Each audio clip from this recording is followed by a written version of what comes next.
Hello and welcome to Gladys Cake Kitchen. In today's video, I am going to show you 3 common ways to fill and stack a cake. I'll also be showing you some simple tools and techniques to help you get the best out of your cake when filling and stacking. And if you watch through to the end of this video, I'll show you some real life scenarios where filling and stacking a cake can go wrong and how to fix them. This video is part of a beginner's basics series where I show you simple ways to get your cake right. Hopefully by the end of this tutorial, you'll be handed some foolproof tips and techniques on how to fill your cake easily and effectively. So without having to waste your time, let's get started. Before filling a cake, the cake would have been leveled and sliced into even layers ready for filling. There's a link in the description box and a card above with a detailed guide on how to level a cake, so please do check that out. The first cake I will be filling is with buttercream. Buttercream sets and holds itself when filled into a cake, but some buttercream like cream cheese frosting may be unstable and have to be used cautiously. I am using my American buttercream recipe here to fill this cake, and there's a link in the description box on how to complete this foolproof recipe. Before filling the cake, I place a cake drum on a cake turntable to serve as the surface on which the cake will be filled and stacked. There's also a non-slip mat underneath the cake board to stop the board from shifting. On a cake drum, I apply a little layer of buttercream or ganache and apply a cake card, which I leave to set before the next step. This helps secure the card to the surface and stops the cake from shifting during stacking.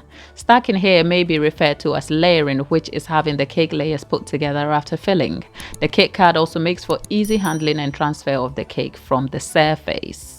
Next, I apply a layer of buttercream or ganache on top of the cake card and place a layer of cake on the card. I press down gently to ensure the cake is set on the card.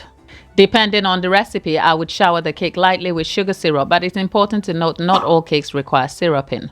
Sugar syrup is commonly used to add moisture to cakes, but some recipes bake moist, hence do not require this extra step. With an ice cream scoop, I add 2 scoops of buttercream on the cake and spread the buttercream on the cake using an offset spatula. The scoop can be replaced with a spoon or anything measurable. This allows an equal amount of buttercream to be added to the cake layers, helping the filling to stay even. A good tip is to dip the scoop or offset spatula in warm water before using. The warm blade makes spreading buttercream very easy. I repeat the process until the cake is filled and stacked. I go around the cake to scrape away any excess buttercream with the offset spatula and leave the cake to set. It will be returned later to be trimmed and crumb coated. For the next cake, I am filling with strawberry jam, which is a soft filling. I'll be combining the jam with buttercream. Soft fillings are generally fillings that cannot hold up or set by themselves and may spill out when filled into a cake. The spill may cause the cake to slide around, making your layered cake unstable. To stop this from happening, the soft filling has to be kept contained in the cake. I am going to create a dam using some buttercream. The dam can also be created using ganache, which sets hard.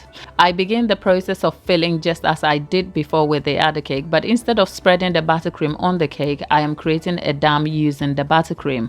This will serve as a barrier to keep the jam contained. In the dam, I add some jam and spread, making sure the buttercream is level on top before adding a layer of cake to this. I repeat the same process until the cake is filled. I'll leave this to sit completely for about 20 minutes in the freezer or up to 1 hour in the fridge before returning to trim and crumb coat.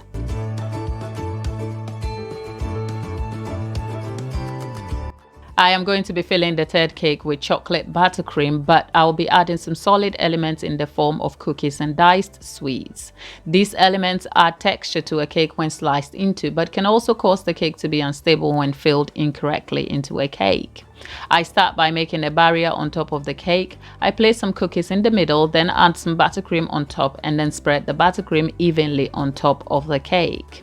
I am filling the cookies in the middle, ensuring it keeps away from the edge of the cake so that the cookies do not interfere when I come to trimming the cake. For the next layer, I have a diced bar of Twix, which I've added to some buttercream so there is enough sweet in the middle of the cake.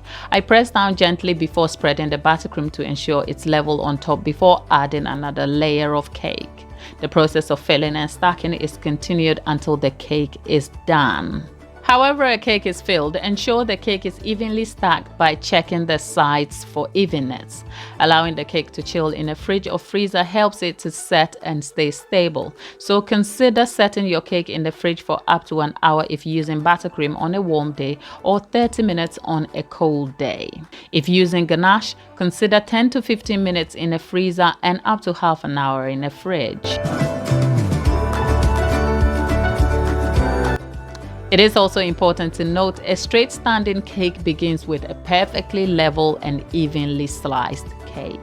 Observe the tools I have used here are fairly basic and simple but essential to this process. I have all these tools listed in my baking tools video, which is added to a playlist linked in the description box to help you level up your baking and decorating skills. Remember, it's easy for things to fall apart if the recommended steps are not followed diligently. So note to self, do not swivel your cake on a turntable before it's set, and please make sure the card underneath a cake is set to the drum before layering, because as you can see here, this cake card had not set when I stacked the cake, hence began to move around. The cake eventually fell apart, but thankfully was transformed into a purple jeweled cake linked up here. A big thank you to all my new subscribers. Thanks for watching. I'll see you in my next video.